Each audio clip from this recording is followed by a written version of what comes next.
Le doy la bienvenida a todos y a todas a este webinar de la fecha titulado Derecho 4.0, incidencia de las nuevas tecnologías en el ejercicio del derecho. Esta es una actividad en conjunto entre la Universidad Sergio Arboleda de Colombia y la Universidad del Museo Social Argentino. Los expositores de la fecha son el profesor Guillermo Escolar y el profesor Alejandro Batista. Le doy la bienvenida a los expositores. ¿Cómo están? Buenas tardes. Buenas tardes, Alfredo. Muchas gracias. ¿Cómo estás? Un gusto tenerlos aquí. Y antes de empezar, solamente quiero invitarlos a los espectadores a que dejen sus preguntas en comentarios. Al finalizar las exposiciones, los vamos a leer. Cuando quieran, profes. Bueno, yo voy a compartir la pantalla, Guillermo, así puedes empezar a hablar y en todo caso me indicas cuando quieras que...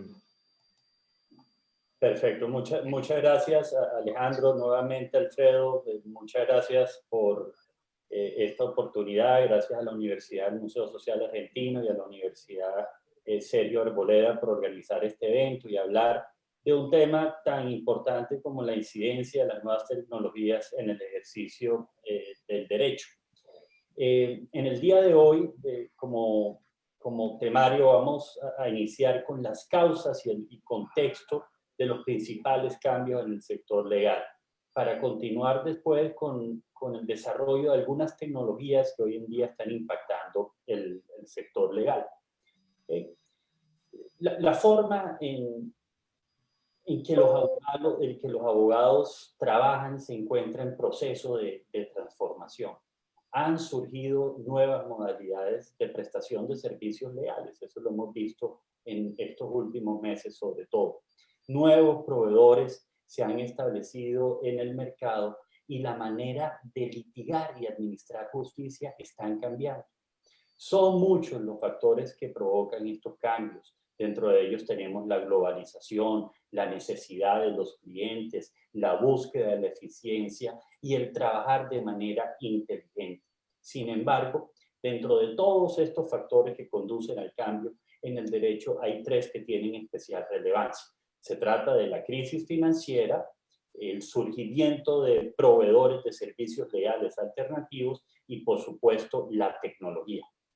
En relación con la tecnología, es evidente que la pandemia producida por el COVID-19 ha contribuido determinantemente a que se aceleren los procesos de transformación en el sector legal, principalmente a través del uso de medios digitales. Vamos a analizar entonces estos factores para ver de qué manera han influido en los cambios que se han generado en el derecho y comencemos por la crisis financiera. Desde finales de la década pasada, con ocasión de la crisis financiera mundial que inició en el año 2007, muchas ramas de la economía se vieron afectadas. El derecho, por supuesto, no fue la excepción. A nivel mundial, miles de asociados, miles de socios de firmas de abogados fueron despedidos. Las compañías recortaron sus presupuestos de gastos legales y las nuevas contrataciones de personal vinculado al derecho se redujeron significativamente. Las cifras muestran la gravedad de la situación. En Estados Unidos, por ejemplo, solo en el año 2009, 4.000 abogados fueron despedidos. Y entre los años 2008 y 2014, más de 15.000 abogados y personas vinculadas a firmas de abogados en las áreas administrativas fueron desvinculadas. Ahora, cuando se presenta una crisis financiera, se afecta indefectiblemente a todos los clientes de los abogados. ¿Y quiénes son los clientes de los abogados? Hay diferentes órdenes. Tenemos, por ejemplo, los abogados in-house, que trabajan en grandes organizaciones y gastan sumas enormes en asesoría legal cuando tienen grandes conflictos que resolver o grandes negocios que concluir. Están también las empresas pequeñas y medianas, las pymes, que tienen propiedades que rentar, empleados que contratar y muchas regulaciones que cumplir. Y finalmente están los ciudadanos individualmente considerados, quienes pueden requerir ayuda para la compra de bienes, en temas de divorcio, en sucesiones, en fin, en multiplicidad de áreas del derecho. A pesar de que son de diferente naturaleza, todos estos clientes comparten un gran desafío, generalmente no pueden costear los servicios legales ofertados de manera tradicional.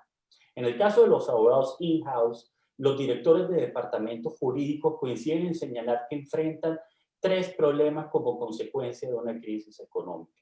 En primer lugar, están bajo la presión de reducir el número de abogados que pertenecen a sus equipos.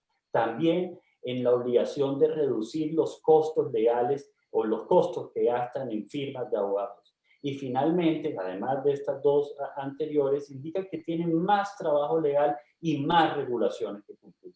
Y por si fuera poco, ahora el trabajo es más riesgoso. Clientes como grandes compañías o entidades financieras han visto un aumento de su trabajo legal y una reducción de sus recursos legales. A este problema, tal como lo describe el profesor Richard Susskind, se le puede llamar el desafío más por menos. Es decir, ¿cómo pueden los clientes, trabajando con sus firmas de abogados, recibir más valor, recibir más servicio legal por menos valor económico? El desafío más por menos no es solo un problema de los abogados in-house. Las pymes y los ciudadanos individualmente considerados enfrentan un dilema similar. En esa medida, exigiendo a los abogados más servicio por un menor valor económico, se ha contribuido a generar cambios en el mundo del derecho. Otro factor que ha sido determinante en todo este proceso de transformación ha sido el surgimiento de proveedores de servicios legales alternativos. Las empresas recurren cada vez más a modelos alternativos a los despachos de abogados tradicionales, es decir, a empresas distintas de los bufetes de abogados denominados proveedores de servicios legales alternativos. Este tipo de empresas han recurrido a la tecnología y a la gestión de procesos para competir con las firmas de abogados. Existen diversidad de clases de servicios legales alternativos, pero todos ellos siempre tienen unos fines que son comunes. ¿Cuáles son esos fines? Reducir costos, especialmente los gastos generales, ofrecer modalidades de facturación alternativa, evitar el cobro por horas, la facturación por horas, que es una tradición en el servicio legal, proporcionar prácticas alternativas para la compensación y la contratación de abogados y finalmente encontrar soluciones innovadoras para el proceso y la prestación de servicios legales. Un claro ejemplo de proveedor de servicios legales alternativos es Axiom. Axiom es una empresa fundada en el año 2000 y viene creciendo rápidamente en el arrendamiento de servicios legales.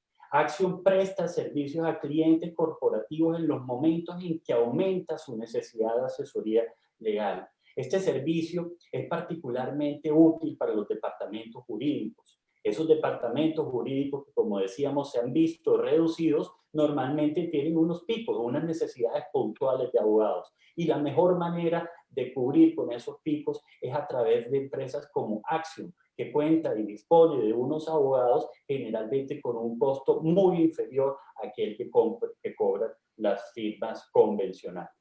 Con el uso de la tecnología y bajos costos generales, Axiom ha logrado colaborar de manera eficiente con los departamentos legales de las empresas clientes. Los proveedores de servicios legales alternativos surgen como una propuesta diferente al Big Law. El Big Law, entendido como el modelo de negocio empleado mayoritariamente en las últimas décadas por los despachos, en el que los abogados pretenden manejar todo: la venta del servicio, incluyendo la promoción de su marca personal, la gestión de asuntos jurídicos y la dirección de despacho. En ese tipo de modelos de negocio, solo los abogados pueden ser socios y participar del beneficio.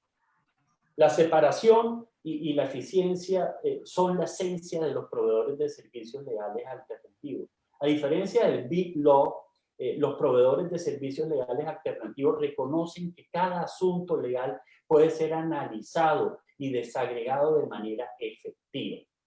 El propósito de esa desagregación es asegurar que la persona más eficiente, la persona más competente, atienda cada tarea específica. El New Law, como se conoce, esta modalidad de servicio se caracteriza por una eficaz división del trabajo, en las manos de profesionales especializados en cada área, que van desde el management, pasando por el marketing, la venta, la innovación y la tecnología, hasta llegar al trabajo jurídico propiamente dicho. En estos modelos de negocio New Law pueden ser accionistas personas que no sean abogados, que son personas que pueden darle una perspectiva muy diferente a ese negocio. Y finalmente, como tercer factor de cambios en el derecho, tenemos la tecnología. La tecnología es dominante en nuestro mundo. Hay miles de millones de usuarios de teléfonos inteligentes, de internet, de correo electrónico, y ni hablar de las redes sociales. La tecnología y el internet no son modas pasajeras, por el contrario, el almacenamiento gratuito en la nube, la información, la capacidad de procesamiento son cada vez más puestas a disposición como un servicio público, como si se tratara de agua o electricidad. La tecnología también ha sido la causa de importantes cambios en el sector legal.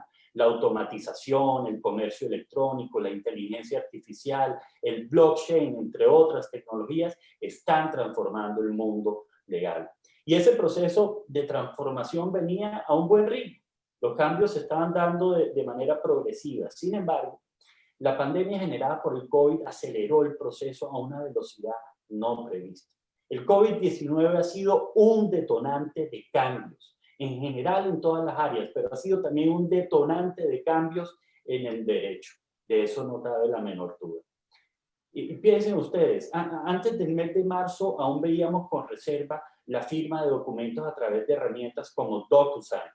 Las conciliaciones online eran la excepción.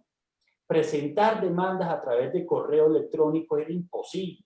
Las audiencias virtuales eran limitadas. El trabajo remoto era la modalidad laboral de unas cuantas personas y el e-learning un mecanismo reservado para algunos cursos a distancia.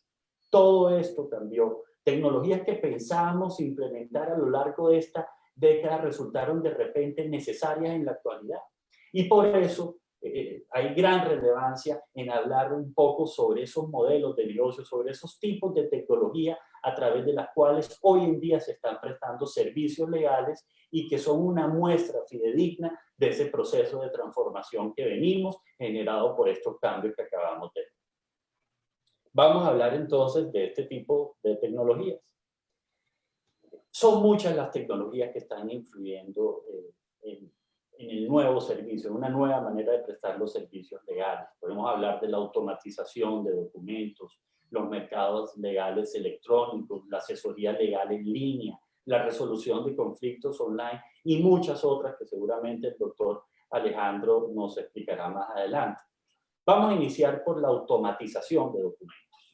Entonces, como es apenas natural, gran parte del servicio prestado por los abogados se destina a la elaboración de documentos, como contratos, actas, reclamaciones, peticiones, en fin, cualquier clase de documentos. Por ello, muchas empresas han pensado en prestar este tipo de servicio de una manera diferente. Incluso hoy en día, la forma como opera esta clase de asesoría es muy tradicional. Piensen ustedes que necesitan dirigirse a un abogado, coordinan una consulta con ese abogado. En ella, el profesional del derecho escuchará sus inquietudes y determinará sus necesidades. En este caso puede tratarse de la elaboración de un documento. Sin embargo, lo cierto es que el abogado no reinventará la rueda. Lo más probable es que no sea la primera vez que elabora dicho documento. De manera que tomará como referencia un documento realizado por él mismo en el pasado. Va a cambiar los datos que sean necesarios, por ejemplo, sus datos personales, y remitirá ese borrador a ustedes, que son sus clientes. Esta dinámica de servicio es altamente probable que cambie radicalmente en el futuro cercano. ¿Por qué? Porque ya en el mercado existen soluciones de software que se ocupan del tema documental de manera supremamente eficiente. Un gran porcentaje de los documentos asociados con el sector legal son estandarizados, son estándar. Eso quiere decir que es perfectamente posible que lo realice un software o un programa. Es necesario cambiar la forma en que creamos documentos. Pues lo cierto, y ojalá no me linchen por lo que voy a decir, lo cierto es que los abogados no aportan mucho valor a la hora de hacer documentos. Obviamente existen documentos muy especializados respecto de los cuales el acompañamiento de un abogado es indispensable, pero para la mayoría de los casos la solución puede estar en un software. Entonces, ¿cuál es el modelo de negocio que se debe implementar? Podría ser, por ejemplo, el pago por suscripción y tener derecho a todos los documentos que se quieren. Ese es el modelo de negocio que algunas empresas como LegalZoom o Rocket Lawyer están proporcionando. En efecto, plataformas de servicios legales como las mencionadas y otras como Wonder Legal, que entiendo tienen presencia en Argentina, Law Depot o Legal Templates, ya están ofreciendo muchos servicios rutinarios que hoy en día ofrecen los abogados, como la elaboración de testamentos, de contratos de arrendamientos, divorcios, en fin. Rocket Lawyer ha manifestado públicamente haber creado más de 40 millones de documentos a la fecha. Son cifras impresionantes. Y estas plataformas virtuales son relativamente simples de utilizar. El usuario simplemente debe acceder al sitio web, escoger el documento que desea, que necesita, oprimir la opción de generar o crear el documento, responder unas cuantas preguntas legales y obtiene un documento personalizado y listo para imprimir en pocos minutos. La automatización de documentos puede ser utilizada en el mundo legal o puede ser utilizada online, lo que genera un efecto disruptivo para los abogados que cobran por su tiempo. ¿Por qué? Porque habilita documentos que pueden ser generados en cuestión de minutos, mientras que en el pasado tomaba varias horas elaborarlos y era un costo mucho más elevado el que se cobraba por ese tipo de servicios. Entonces, en esa medida, la automatización documental es disruptiva, cambia radicalmente el funcionamiento de un sector y ofrece unos servicios muy novedosos a un precio muy accesible para todas las personas. Otra de las tecnologías a través de las cuales se pueden ofertar servicios legales son los mercados legales electrónicos. Los mercados electrónicos o marketplaces son plataformas que ponen en contacto dos personas. Una persona que quiere comprar y una persona que quiere vender. Hay muchos ejemplos de mercados electrónicos. Para ustedes es común Mercado Libre, pero también existe Amazon, eBay, Alibaba, Airbnb. Los marketplaces o estos mercados electrónicos son un intermediario. Es el equivalente digital a un centro comercial donde hay una gran estantería con todos los productos y servicios que un usuario necesita. Y estas plataformas ofrecen al proveedor todo lo necesario para vender. Normalmente tienen la ficha del producto, herramientas de analítica, soporte técnico, publicidad, plataformas de pago, entre muchos otros beneficios. Y los marketplaces son muy convenientes tanto para compradores como para vendedores. Para compradores, debido a que les permite encontrar una enorme variedad de productos y servicios en un único sitio, en un único lugar. Y además, porque pueden acceder a condiciones de compra bastante cómodas y seguras. Muchas personas tienen más confianza en comprar en un mercado electrónico que en un e-commerce que no conocen, ¿cierto?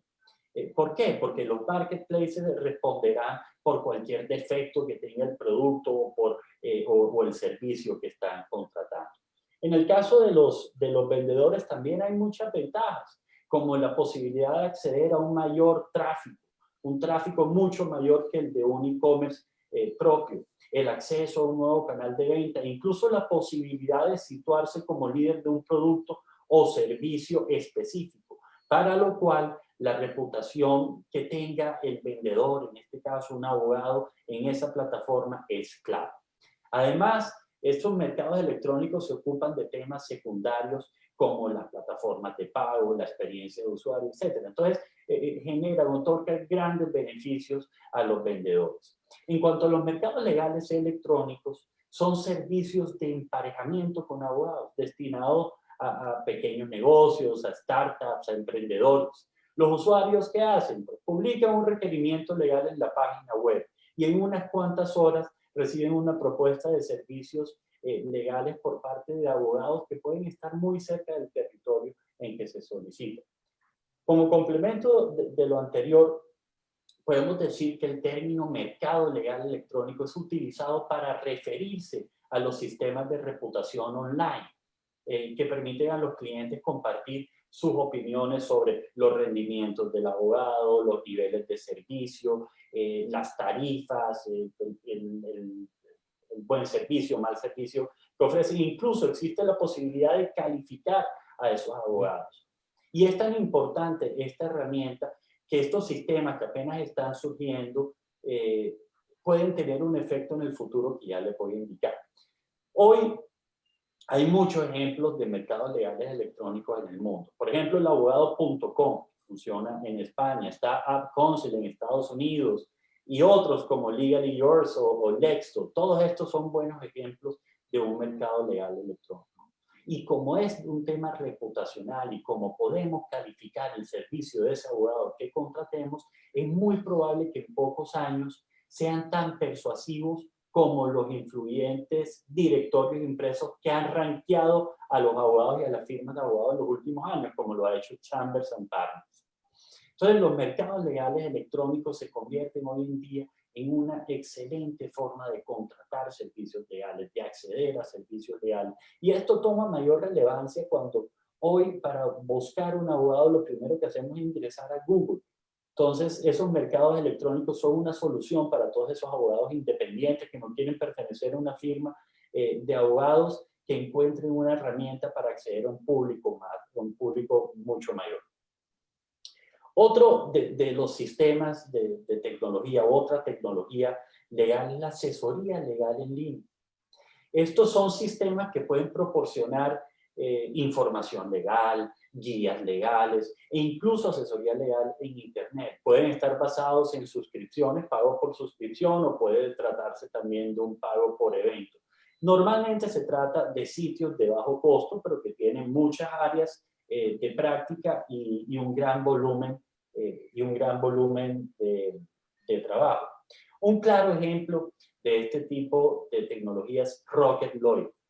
Rocket Lawyer es una legal tech, es una empresa del sector legal fundada por Charlie Moore en el año 2008, que presta servicios en línea a personas y a pymes, a pequeñas y medianas empresas. Dentro de su portafolio de servicios en línea se encuentra la creación de sociedades, la revisión y elaboración de documentos y, por supuesto, la asesoría legal.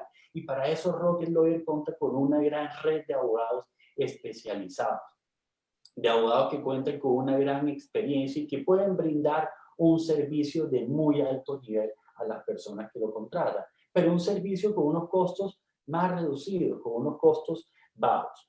Otro ejemplo de asesoría legal en línea es Do Not Pay, una plataforma de internet gratuita para ayudar a la gente a controvertir las multas de tránsito en los tribunales. Do Not Pay, y eso se lo digo a mis alumnos, Do Not Pay fue creada por un joven de 19 años. Un joven de 19 años en Inglaterra al que le imponían muchas multas de tránsito y él tenía que apelar y se dio cuenta que ese proceso de apelación era repetitivo, reiterativo, que siempre era el mismo documento. ¿Y qué hizo? Pues creó su plataforma y estableció un mecanismo en el que las personas que querían controvertir esas multas simplemente respondían unas cuantas preguntas y al final tenían un documento de apelación. Do Not Pay fue un éxito total. Resolvió el tema de multas de tránsito a millones de personas y obviamente se disparó. Hoy en día es una gran plataforma. Entonces, la amenaza y disrupción para los abogados convencionales es clara aquí. Si los clientes pueden asegurar guía o documentos legales sobre bases online, puede llegar a ser una competencia de bajo costo para todos los abogados. Abogados que estaban acostumbrados a prestar sus servicios de manera tradicional, cara a cara, pues ya lo están haciendo de una manera diferente con ocasión de la pandemia, pero ya existen medios digitales que están ocupados de hacer esto permanentemente. Es un gran servicio. Finalmente, vamos a referirnos a la resolución de conflictos online. La resolución de conflictos online se trata de un mecanismo de resolución de conflictos que utiliza la tecnología para resolver una controversia legal entre las partes, ¿cierto? Esta tecnología puede ser aplicada a un gran rango de disputas, tanto en la etapa extrajudicial como en la fase judicial. La resolución de conflictos online, al igual que muchas otras tecnologías, tuvo un gran impulso en esta pandemia. En Colombia, por ejemplo, fue expedido un decreto legislativo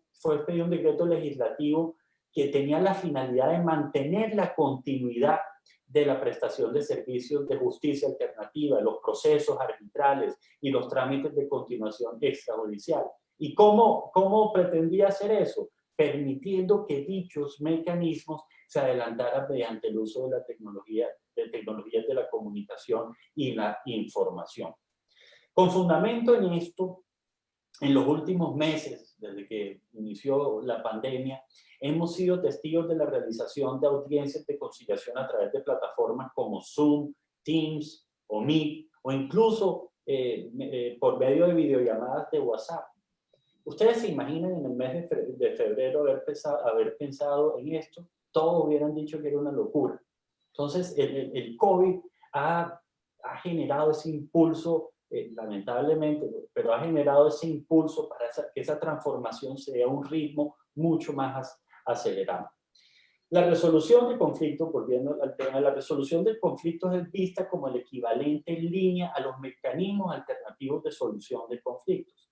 Sin embargo, a través de la resolución de conflictos online se puede generar mayor valor. ¿Por qué? Gracias al uso de la tecnología y la aplicación de técnicas innovadoras. Con la tecnología que se utiliza en la resolución de conflictos online, podemos organizar la información, enviar respuestas automáticas, redactar comunicaciones de una manera más estructurada, monitorear desempeños, agendar reuniones, aclarar prioridades, intereses, etc. Son herramientas que son supremamente útiles. Ahora, aunque puede ser aplicada a un gran rango de disputas que van desde conciliaciones y arbitrajes hasta los procesos ante los tribunales de justicia, es evidente que tiene un importante campo de acción en el comercio electrónico, donde puede generar grandes eficiencias. Y es que piensen ustedes, para las personas que utilizan el comercio electrónico y realizan compras de productos y servicios a través de los mercados electrónicos, es más conveniente y es mucho más sencillo que pueda solucionar sus controversias en el mismo sitio donde adquiere esos productos. Un buen ejemplo de esto es Modria. Modria fue fundada en el año 2011 por Colin Rule, que fue el exdirector de resolución de disputas de eBay y de PayPal. Según Colin Rule, se han resuelto satisfactoriamente cientos de millones de controversias generadas por personas que compraron en línea, controversias entre compradores y vendedores, pero siempre en línea. Entonces, Modria, a diferencia de Rocket Lawyer, no trabaja directamente para el público, sino que es subcontratada por las empresas para realizar sus labores de servicios al consumidor. En otras palabras, las empresas contratan o subcontratan a Modria para resolver las quejas de los clientes insatisfechos. En la mayoría de los casos, los algoritmos de Modria, porque esto funciona con algoritmos, por supuesto, sin intervención de ningún ser humano, resuelven las quejas de los clientes y lo hacen de manera en que los clientes quedan satisfechos. ¿Cómo opera Modria? El sistema faculta al cliente, a la persona, al comprador, a reportar un problema por su compra, por ejemplo, un producto defectuoso. Modria, entonces, con su algoritmo, hace un rastreo de toda la logística de ese producto, si salió en los tiempos que debía salir, si llegó a los centros que debería llegar en el tiempo, si el producto de alguna manera tuvo tropiezos, cayó, en fin. Y también hace una verificación del perfil del comprador, para que no se trate de una persona que normalmente hace este tipo de reclamaciones y que quiera engañar al sistema. En caso de encontrar problemas como demoras, Modria automáticamente da su veredicto, el cual puede ser informar el cambio de producto. Y si el cliente no está satisfecho con la solución, puede apelar a través del mismo sistema y lo puede hacer sin la intervención de ningún ser humano. Este es un sistema que viene funcionando hace muchos años y que, como dice Colin Rule, han solucionado cientos de millones de controversias. Entonces es muy probable que este tipo de sistemas también se adopten por más escenarios en el futuro. Estas tecnologías que acabamos de ver son tecnologías que están contribuyendo al cambio del sector legal, son tecnologías que contribuyen a esa transformación del sector legal, pero existen otras tecnologías que también han hecho un aporte, han realizado un aporte muy significativo en la transformación del sector legal y de las que seguramente el profesor Alejandro nos va a hablar seguidamente. Muchas gracias. Gracias. Muy bien. Bueno, muy buenas tardes. Es un placer estar aquí hoy compartiendo este espacio generado por la Universidad del Museo Social Argentino y por la Universidad Sergio Arboleda en Colombia y con el amigo Guillermo, que también nos ha presentado este desafío, ¿no? Este contexto y algunas de las principales herramientas, hay muchas, van a ver que a partir de esta charla o seguramente por inquietud van a poder buscar algunas más, van a empezar a notar cómo cada vez hay más actores, más allá de los abogados o las abogadas que estamos acostumbrados a actuar en este contexto. De hecho, él mencionó a Do Not Pay, vamos a hablar un poquitito de Do Not Pay, y si esto fuera una serie, yo les diría que podríamos arrancar con algún spoiler, y es que estamos en un momento en el que los abogados debemos reinventarnos, debemos repensar nuestro rol y la manera en la cual realmente podemos aportar valor con nuestro trabajo, porque eso es lo que está buscando ahora el cliente. El eje por donde pasa el desarrollo de los servicios legales ha cambiado de estar fundamentalmente basado en el abogado a estar fundamentalmente basado en el cliente ahora, como bien lo mostraba Guillermo. ¿Bien? Y en esto la tecnología tiene un rol fundamental. En los distintos cursos que doy en la facultad me toca conversar con alumnos de distintos ámbitos y de años de la carrera, y tengo 2 materias que están en el primer año de la carrera, así que suelo preguntarles muchas veces cómo se imaginan ejerciendo la profesión cuando terminen, ¿no? Más o menos 5, 6 años, 7 años que puede durar una carrera. Ya en los últimos tiempos la pregunta pasó a ser no de cómo se imaginan ejerciendo la profesión, sino si se imaginan ejerciendo la profesión. Estamos, como decíamos, en momentos de transformación. Les ha pasado a otras actividades, a otras industrias, a otros profesionales. No era raro que nos tocara en algún momento a los abogados, e incluso a la justicia o a la educación, como mencionaba recién Guillermo, y este pequeño apronte que nos ha dado la pandemia nos ha demostrado que muchas de las actividades que creíamos que eran irreemplazables, el contacto personal, imaginemos por ejemplo una terapia psicológica, por ejemplo, hoy han tenido que reinventarse y han tenido que pasar a una modalidad virtual. Entonces los cambios están acá, ya están sucediendo, se han acelerado con la pandemia, pero lo cierto es que si uno se pone a mirar un poquito más allá de la propia profesión, ya estaba claro que se venía esta transformación. Por ejemplo, digamos, le ha pasado a la industria cinematográfica y se ha reinventado, le ha pasado a la industria musical y se ha reinventado, ¿sí? Le ha pasado a la industria del entretenimiento online, y vemos ahora cómo a partir de lo que fue primero Netflix, cómo vienen surgiendo ahora distintas otras plataformas. Disney Plus acaba de lanzarse justamente estos días en Latinoamérica, HBO y otras cadenas tienen la suya después de que Netflix abrió el camino, y vale recordar que Netflix, no, digamos, el modelo de negocio que generó Netflix lo generó por fuera del ámbito tradicional, es decir, no fue Blockbuster quien se le ocurrió cómo reinventar el negocio, fue alguien que estaba fuera de ese negocio.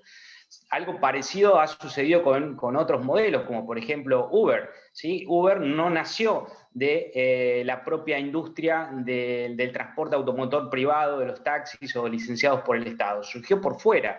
Airbnb, la plataforma de hospedaje colaborativa, peer-to-peer también, digamos, tanto Uber como Airbnb manejan el mercado más grande que tiene que ver en transporte y en alojamiento sin tener, en general, ahora esto está cambiando un poco, se están reinventando, a su vez se están volviendo a reinventar estas mismas empresas como Uber, que ya está probando coches autónomos y demás, o incluso coches voladores, pero digo, eran las principales compañías de transporte sin tener transportes propios, autos propios, o las principales compañías de alojamiento sin tener hoteles ni alojamientos propios, sino intermediando, esto es lo que decía recién Guillermo, que en definitiva es la base de la economía de Internet, es decir, poder conectar a alguien que quiere algo, que necesita algo, con alguien que tiene lo que el otro necesita, ¿no? Y ahí podemos incluir desde comercio electrónico hasta consultas médicas y, por supuesto, también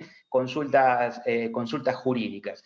Entonces, este es el contexto en el cual nos toca a los abogados, que es una profesión muy tradicional, que tiene una formación muy tradicional, que tiene un modelo de negocio. Fíjense cuántas veces hemos mencionado esta frase, modelo de negocios, y quizás la mayoría de los abogados no sabe lo que es un modelo de negocio. Y ahora hay que aprender, hay que conocer qué implica hablar de modelo de negocios, hay que conocer y saber algo de estrategia de marketing digital hoy en día, ¿sí? Porque ya no alcanza con recibirnos, tener nuestro diploma, abrir nuestro estudio y esperar que los clientes acudan a nosotros. Porque lo más probable, como lo planteaba hace un rato Guillermo, es que van a acudir al primer abogado, entre comillas, que es Google, como es el primer médico, como es el primer farmacéutico, como es el primero que consultan todas las personas. Entonces, el cliente ha cambiado. El cliente ha cambiado, tiene otro tipo de conocimiento, tiene otro tipo de acceso a la información. Afortunadamente, la gran parte positiva que tiene este desarrollo tecnológico y de las tecnologías de la información y la comunicación es que democratiza el conocimiento, y eso también incluye, por supuesto, el conocimiento legal. Entonces, bueno, este es el contexto, decíamos, en el que nos toca vivir. ¿Y cuáles son, habiendo presentado, Guillermo, los antecedentes, digamos, el contexto en el cual surgen estos cambios y esta necesidad de reinventarse de los abogados, cuáles son esos principales elementos que podríamos identificar siguiendo esta lógica de nombrar 3 elementos y alguna consecuencia de la mezcla de esos 3 elementos que podríamos mencionar? Bueno, lo adelantaba Guillermo, las tecnologías disruptivas. Internet, por supuesto, fue en su momento una tecnología disruptiva que permitió comunicar y poder acceder a una gran cantidad de información, lo que fue la primera Internet, lo que fue la segunda Internet con la capacidad de producir información, y hoy estamos viendo el enorme potencial que tienen, como se mencionaba recién, no solamente para acceder a información, sino para generar valor con esa información, ¿no? Estas plataformas que mencionaba recién Guillermo, cómo se nutren de toda la información o incluso cómo le solicitan a alguien, a una persona que puede estar interesada en obtener un documento legal, cierta información para poder procesarla. Todo lo que tiene que ver con la computación en la nube disparó totalmente todas estas posibilidades porque acercó el poder de cómputo, abarató costos y mejoró servicios a todas las áreas de la economía, y por eso también el área legal no va a quedar afuera de todo esto. Entonces tenemos tecnologías disruptivas. Una de las últimas tecnologías que está abriendo camino, que tiene sus años, pero que ahora se está mencionando mucho más, y creo que la mencionó Guillermo también, es blockchain. Vamos a ver cómo influye, por ejemplo, y cómo va a cambiar las posibilidades de interacción de manera colaborativa y distribuida, una tecnología en la cual no se necesita un tercero de confianza. Para los que estén poco familiarizados con blockchain, podemos decir que blockchain es la tecnología que está detrás, por ejemplo, de algunas criptomonedas, como es Bitcoin, la más conocida. Entonces, imagínense, si se puede crear moneda que tiene un valor considerable, ahora esta semana ha recuperado casi los valores del año 2017, algo así para el cambio argentino, un Bitcoin está más de 2.700.000 pesos, en pesos argentinos, hoy en día. Digo, si se puede crear valor y una moneda prescindiendo, por ejemplo, ni más ni menos que de los bancos centrales, imaginen qué otra cantidad de recursos y de objetos, mercados y servicios se pueden crear con una tecnología que tiene la capacidad de no necesitar ese tercero de confianza que en las relaciones humanas es más que necesario, ¿no? Porque, bueno, por eso tenemos bancos, por eso tenemos compañías de seguro, por eso tenemos gobiernos incluso. Entonces, las tecnologías disruptivas, que cada vez además son incrementales, ahora vamos a ver qué es esto del cambio exponencial, van apareciendo y van transformando de manera continua y acelerada nuestro contexto de trabajo.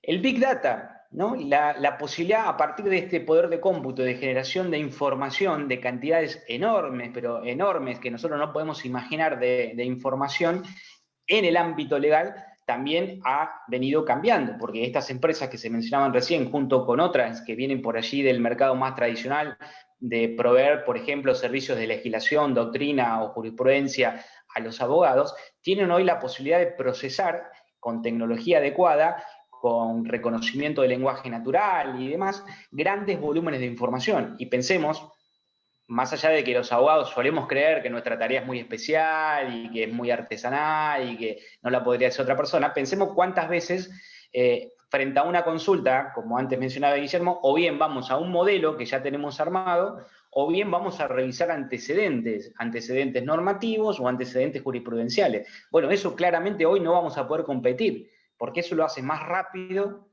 más eficaz y más barato cualquier sistema. Entonces, la posibilidad de contar, por ejemplo, con las sentencias, todas las sentencias de un determinado tribunal, imaginemos, no sé, el Tribunal de Trabajo, o en una determinada materia, un sistema hoy podría analizar todos esos antecedentes y ofrecer como producto de ese análisis una predicción, que como toda predicción se podrá cumplir o no, pero resulta que los jueces son personas y las personas tienen patrones de comportamiento y además incluso aun cuando nuestro sistema legal no es el common law con la validez del precedente judicial, sí es cierto que nuestros jueces en general tienden a repetir la jurisprudencia que vienen sentando sobre determinados casos.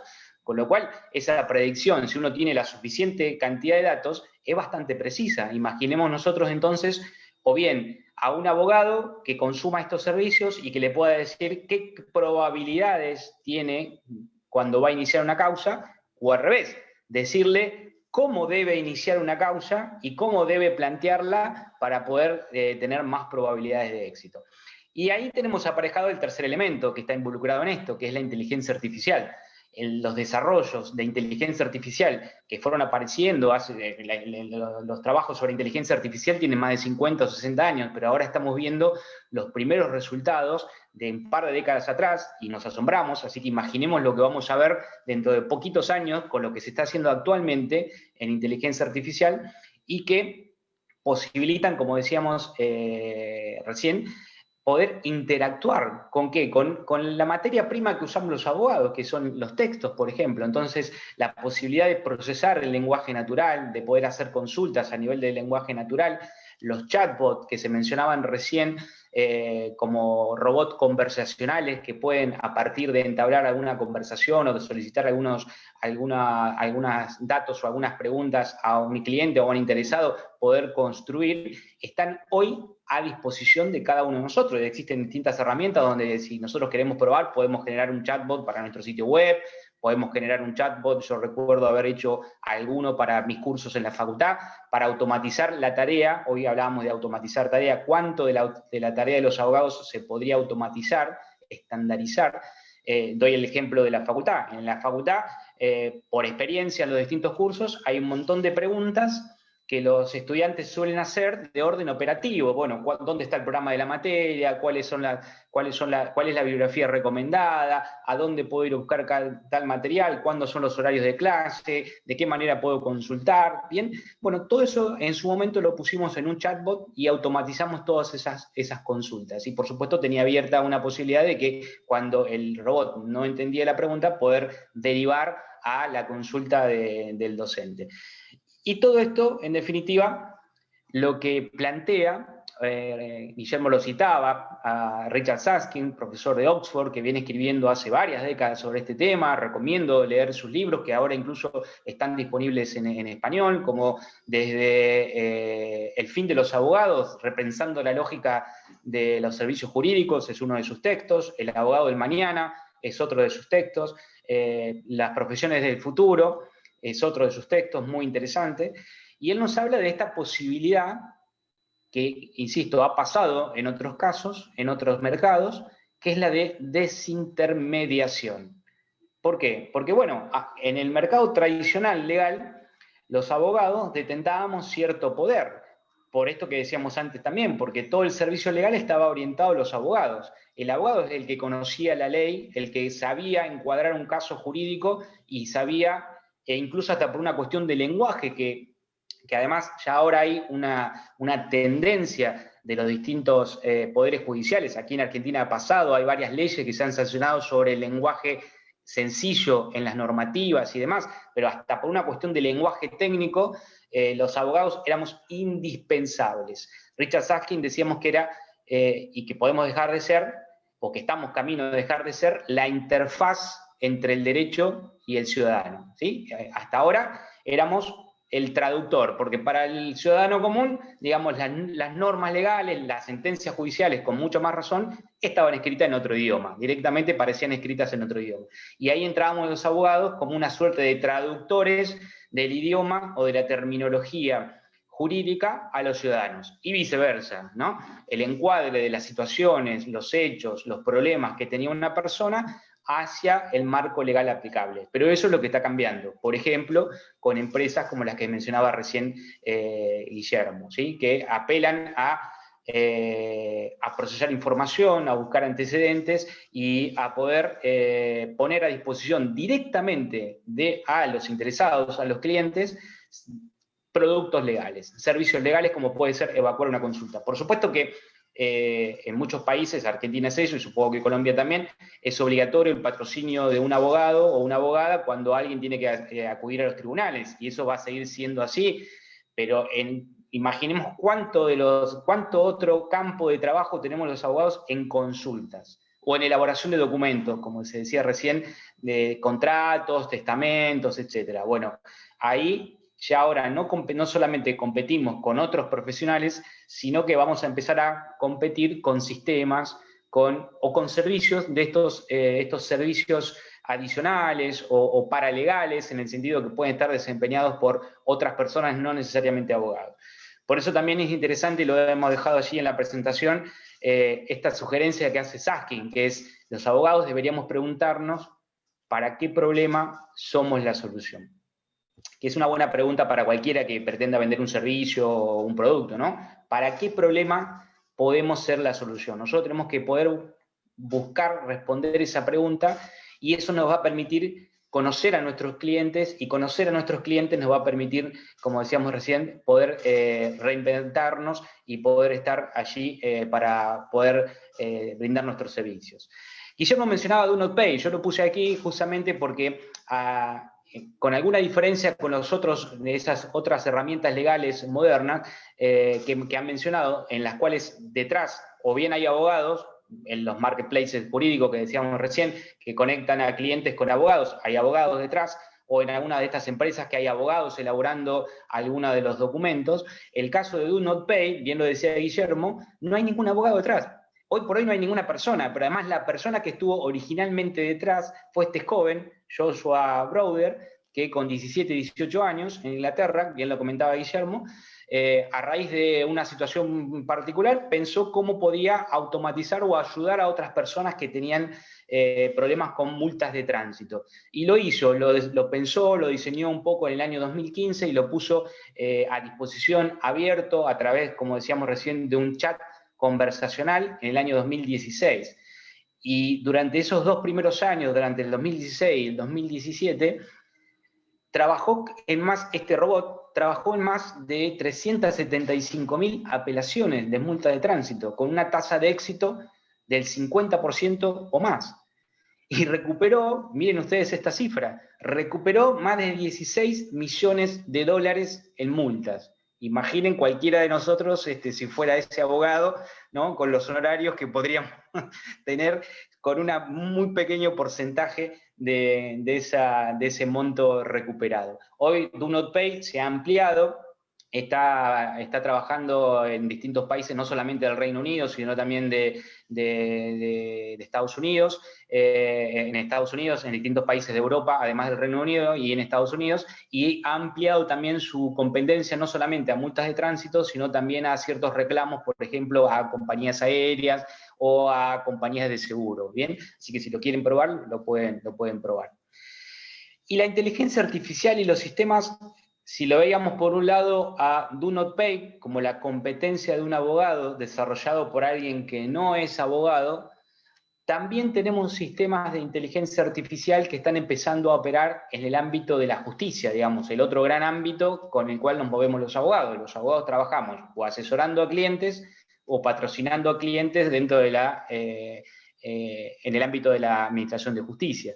Bueno, y aquí tenemos también varios antecedentes. Yo no lo puse aquí en esta placa, pero sí me gustaría mencionar, porque es un desarrollo argentino, y quizás algunos lo conozcan, si hay alguno de los alumnos de la UMSA que ha estado conmigo en el curso del primer cuatrimestre, lo hemos mencionado, que es el sistema Prometea.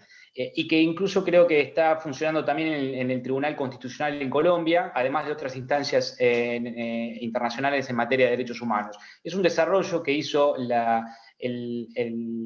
Poder Judicial de la Ciudad de Buenos Aires como un sistema experto aplicando inteligencia artificial que colabora en la elaboración de dictámenes, analizando información y también haciendo predicción de los casos, ¿sí? Por ahora, como un sistema experto que apoya y que provee de información mucho más rápida, mucho más eficiente a quienes tienen que tomar la decisión final, que son todavía jueces, personas. Bien, aquí tenemos al doctor Cobar Balán, que ha colaborado y es un poco el alma mater de este desarrollo, y está mostrando muchísimas ventajas hoy en día, y además tiene el gran valor de ser un desarrollo hecho directamente en la administración pública. Pero más allá de la administración pública, también tenemos otras iniciativas que vienen otra vez por el lado de programadores o por el lado de emprendedores que están mirando qué es lo que sucede con el mercado legal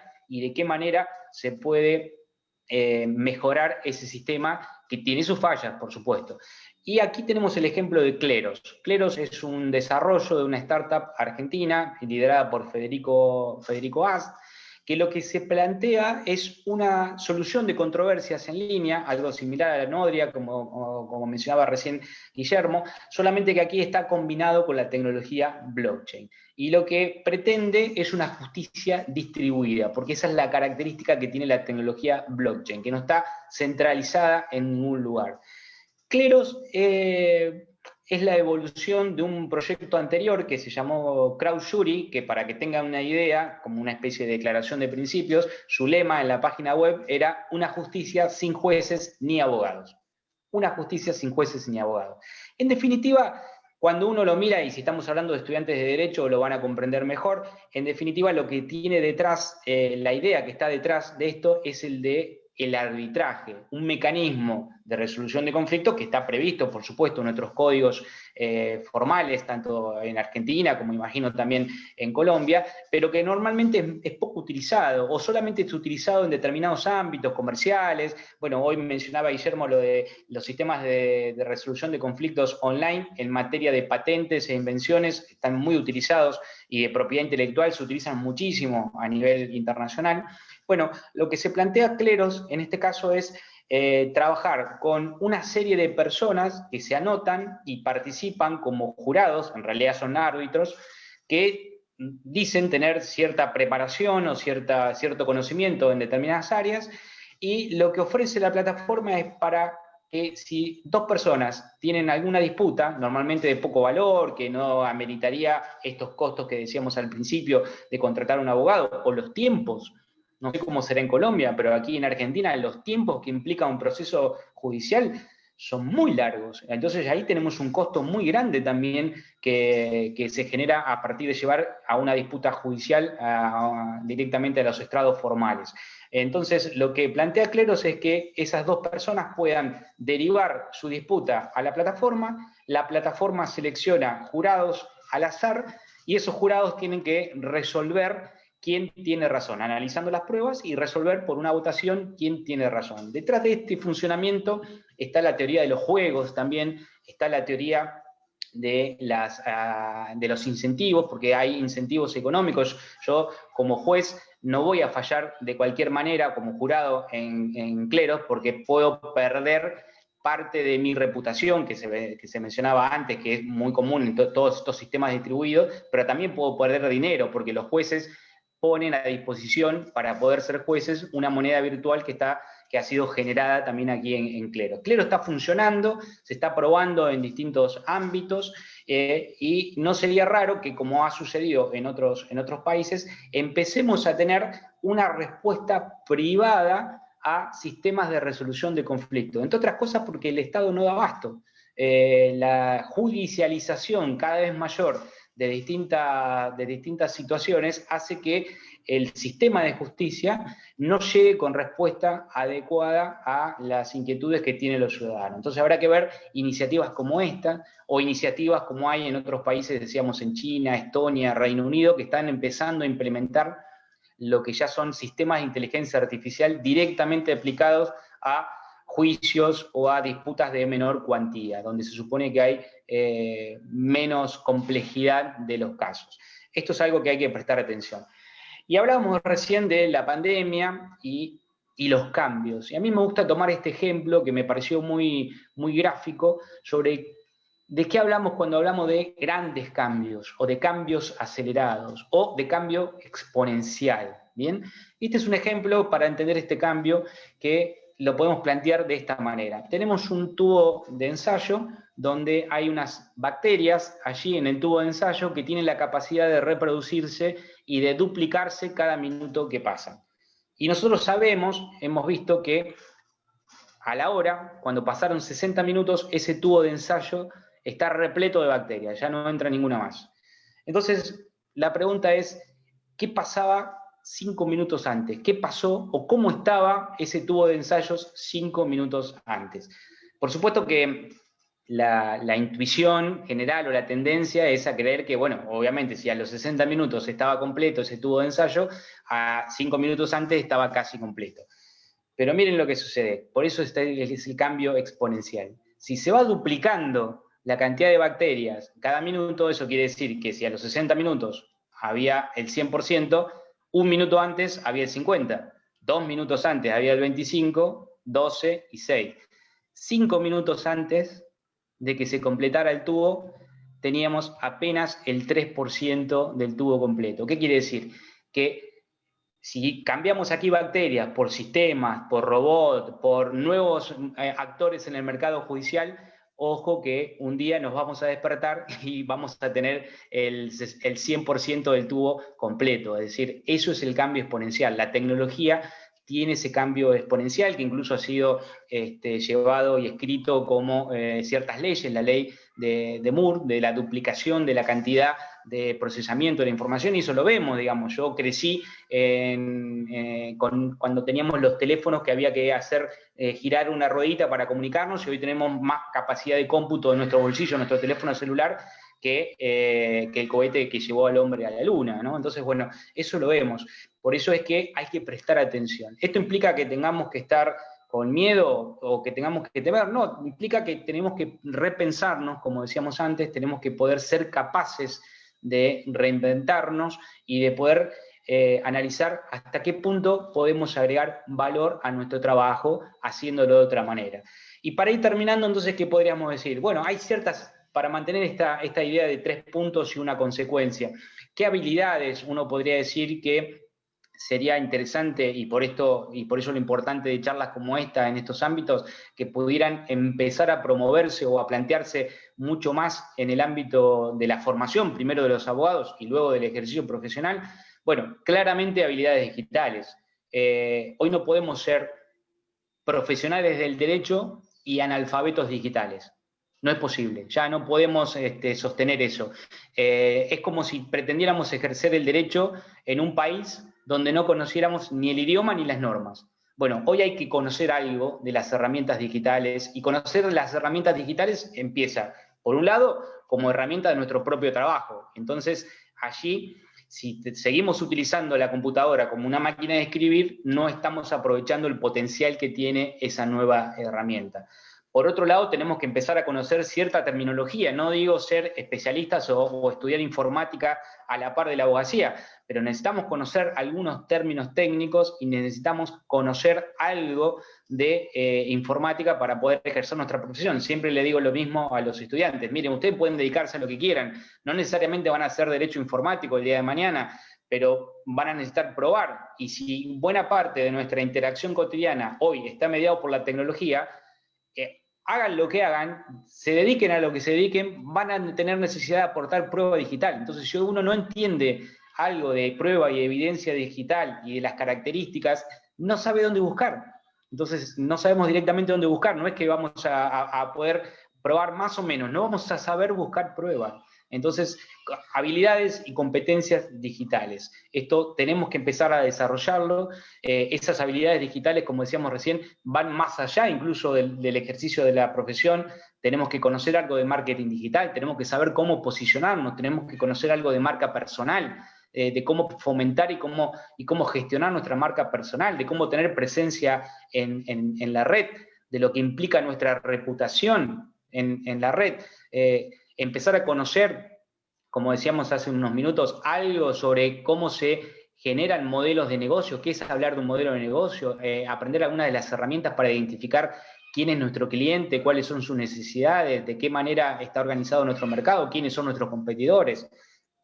El segundo elemento me parece fundamental, que es fomentar y ejercitar, porque esto en definitiva es lo que hay que hacer, y por eso, digamos, yo lo hablo con mis colegas docentes en la universidad, la creatividad. Si uno en general pregunta por allí o hace una encuesta, incluso entre los propios estudiantes de Derecho, cuáles son las principales habilidades que requiere un abogado, quizás no aparezca la creatividad, y es un grave error.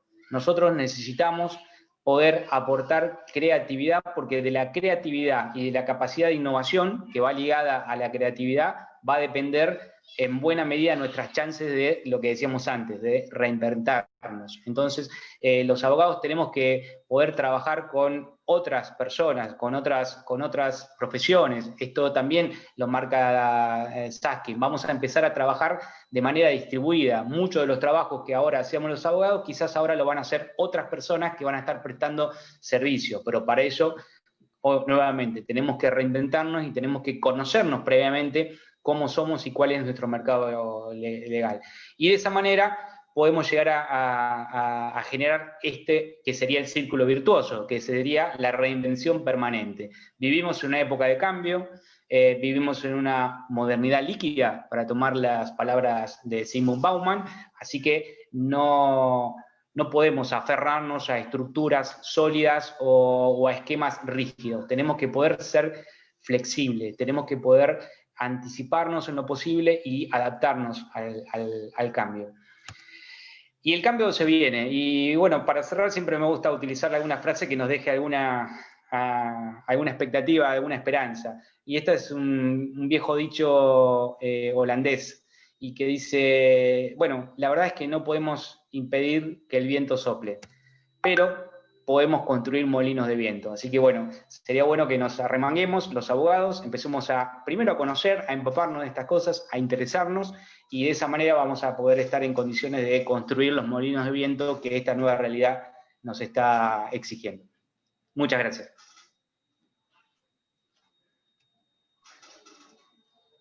Muchas gracias, doctores.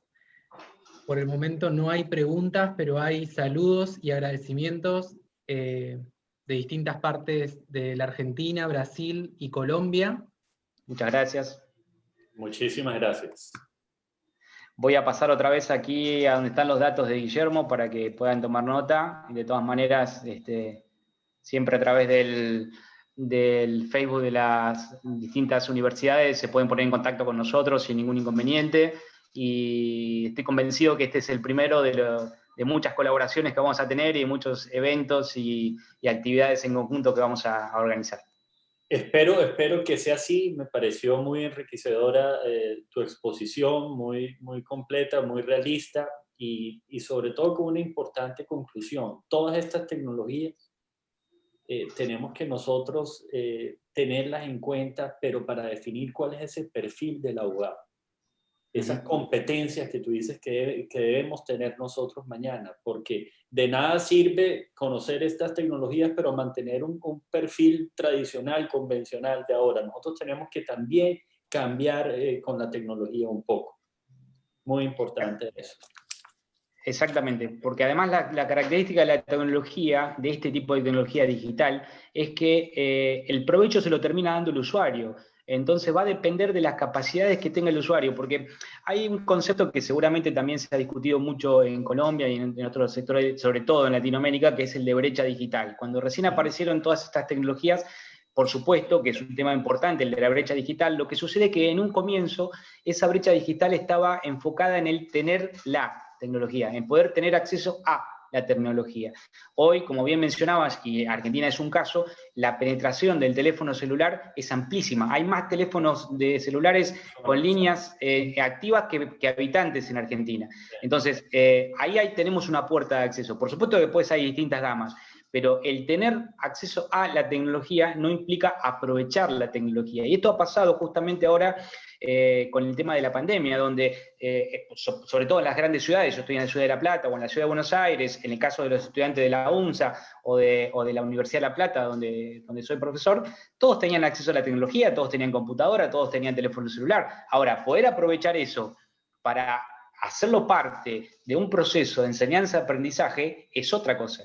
Por eso hablamos de esta alfabetización o capacitación digital. Hay que tener esas habilidades. No es lo mismo quien sepa usar esa tecnología de una determinada manera, le va a poder sacar un provecho, y aquel otro que solamente tenga acceso a esa tecnología no lo va a poder hacer. Por eso es fundamental desarrollar estas habilidades. De acuerdo, totalmente de acuerdo, así es. Bueno, doctores, un placer tenerlos en este webinar. Siguen los agradecimientos por Facebook. Estamos en tiempo y la verdad es que gracias por acompañarnos, gracias a ustedes por las exposiciones que fueron excelentes, y a la Universidad de Sergio Arboleda y la Universidad del Museo Social Argentino por posibilitar este espacio, obviamente. Muchas gracias nuevamente, fabulosa toda la conversación, espero que haya sido del agrado de todas las personas que nos acompañan a través de Facebook y espero que no sea la última. Hasta luego, que estén muy bien. Abrazo grande a todos los amigos en Colombia, gracias a las dos universidades, saludos a todos los que han participado y bueno, esperemos vernos pronto en alguna otra actividad. Bueno, un gusto. Claro. Un gusto. Los despido a todos, a los espectadores también. Nosotros nos quedamos un minutito y damos por finalizada esta webinar. Hasta luego.